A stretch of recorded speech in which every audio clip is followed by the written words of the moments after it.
Dober dan, bi pa vprašal, kako so potekale priprave za letošnjo martinovanje v Ormožu? Ja, letošnje martinovanje je pravzaprav že tradicionalno pri nas in temu primerno smo se tudi že pravi čas začeli pripravljati, kar pomeni, da že od meseca februarja delamo oziroma smo delali na tem partnerstvu. Kot je iz samega prospekta razvidno, martinovanje se zaključuje danes, traja pa 4 dni. In tu so sodelovali različne organizacije z področja javnega, zasebnega in prostovoljnega sektorja. Glavni organizator je Vinska klet Jeruzalem Ormož v sodelovanju s turističnim društvom, obrtno zbornico, občino, razvojno agencijo Inticem, javnim skladom za kulturno dejavnosti, društvom vinogradnikov in pa kmetijsko-svetovalno službo ter društvom kmečkih žena. Iz tega je pač razvidno, glede na to, da je toliko različnih organizatorjev, da je bil tudi naš program pester, ker smo skušali pri sami tej promociji vina, kulinarike in pa teh naravnih znamenitosti ponuditi čim več različnim ciljnim skupinam, mlajšim, starejšim, vinogradnikom in seveda vsem ostalim. Videl sem, da ste letos sprožili kar obsežno tudi promocijsko akcijo, tudi v Ljubljani so bili plakati izobešeni. A se je to poznalo kaj na obisku v primerjavi z lanskim letom, na primer? Zdaj težko primerjam z lanskim letom, ampak lahko povem v bistvu okrog teh podatkov. Pri nas je namreč bilo martinovanje brezplačno, edino večerni program je bil tisti, kjer je bila vstopnina v petek in v soboto in nedeljo. In glede na to, odkot se so nas klicali za karte, to pomeni iz cele Slovenije praktično in tudi iz Hrvaške, lahko ugotavljam, da so bili učinki te promocijske kampanje, kar je seveda spodbudna povratna informacija. So se pa nam javljale tudi že te znane skupine, torej najavljene skupine in smo jim potem pripravljali izlete, kar pomeni, da smo vključevali poleg vsega tega dogajanja tu tudi znamenitosti na vinskih cestah. Omenili ste bolj pester program. Kaj smo lahko tako bolj zanimivega letos videli na martinovanju? Ja, letos je v bistvu se prvi dan, ko je bil Martinov četrtek, začelo z zbiranjem vzorcev za turnir mladega vina in ti rezultati so bili razglašeni ob 15. uri pri sami uradni otvoritvi martinovanja. Novost je sejem kletarske opreme, vina, turizma in pa obrti. Letos je to prvič in moram reči, da so organizatorji, to pomeni območna obrtna zbornica Ormož, kar zadovoljna za samim odzivom teh razstavljavcev. Poleg tega pa je bil tudi obisk sejma zelo zadovoljiv. Novost letos je tudi simpozij na temo aktualna problematika vinogradništva, vinska reforma in pa vinski marketing, ki je potekala v sodelovanju kmetijske svetovalne službe. Tu smo imeli zanimive predavatelje. Prišla je gospa Marjetka Ohan, ona je predsednica odbora za kmetijstvo v Državnem zboru. Potem je prišel direktor vinske družbe, pa 2 predstavnika kmetijsko-gozdarske zbornice v Mariboru in pa na Ptuju. Odziv vinogradnikov je bil zelo dober, kajti dvorana v gradu je bila polna.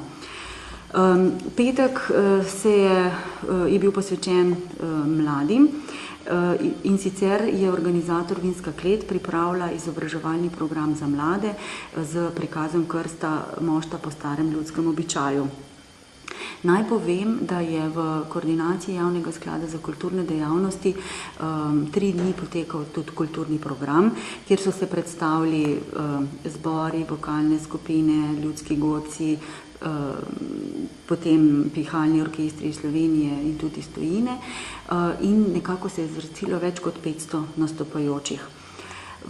Pri večernem programu je en večer nastopala skupina Orlek, drugi večer zaklonišče prepeva Riblja čorba in pa Daj še en litro. V soboto so bili Vandrovci, Džiboni in Deževu, danes pa so pravzaprav najmlajše zabavali Čuki. Pri nas je tradicija, da je zadnji dan brezplačni zajtrk in ta zadnji dan je nekako tudi bil posvečen otrokom v smislu delavnic, čarovnik, srčolov je bil in podobno. Poleg teh lokacij je bila lokacija tudi v gradu v smislu te kulinarične razstave, namreč eden izmed stebrov turizma pri nas je tudi kulinarika. Ta kulinarična razstava pa je bila pripravljena v sodelovanju z Kmetijsko svetovalno službo in Društvom kmečkih žena. To društvo pri nas vključuje okrog 280 žena, ki z ohranjanjem in prenašanjem znanj o teh receptih z področja kulinarike prenašajo tradicijo in tudi obujajo to tradicijo, ki je pri nas zelo pestra.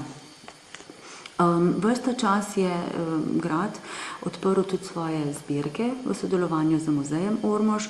Tu je namreč na novo odprta arheološka razstava, umetnostno-zgodovinska in kar 2 zgodovinski razstavi.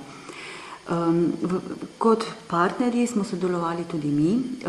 Tu so bili na voljo lokalni turistični vodniki vsem obiskovalcem brezplačno, kar pomeni, da so se jim lahko pridružili na avtobusu ali pa smo imeli organizirane kombije in so potem lokalni vodniki popeljali manjše skupine po vinskih cestah.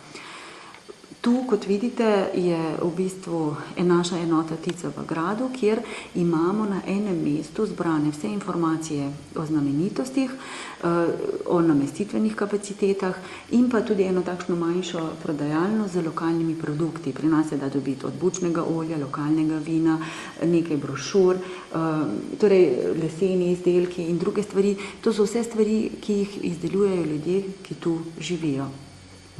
In kaj tak dogodek, kot je martinovanje, pomeni za turistično ponudbo enega manjšega kraja, kot je Ormož? Pri nas je turistični produkt prireditev. Prireditve potekajo skozi vse leto, skozi letne čase.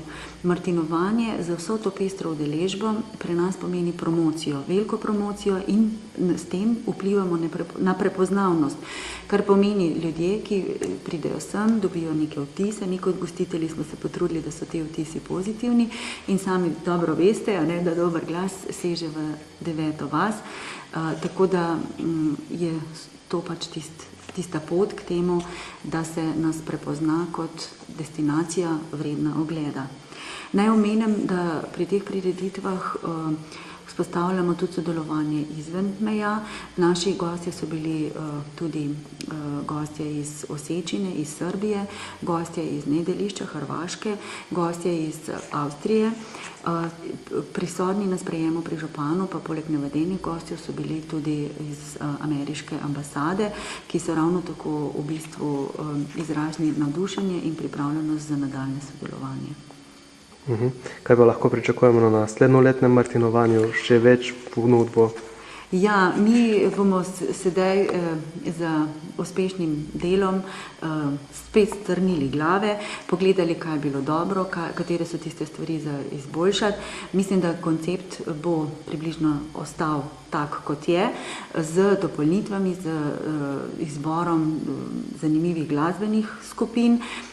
Tako da mislim, da bomo letos kar hitro pripravili nek tak program in ga tudi pravočasno javnosti prezentirali. Hvala lepa. Prosim.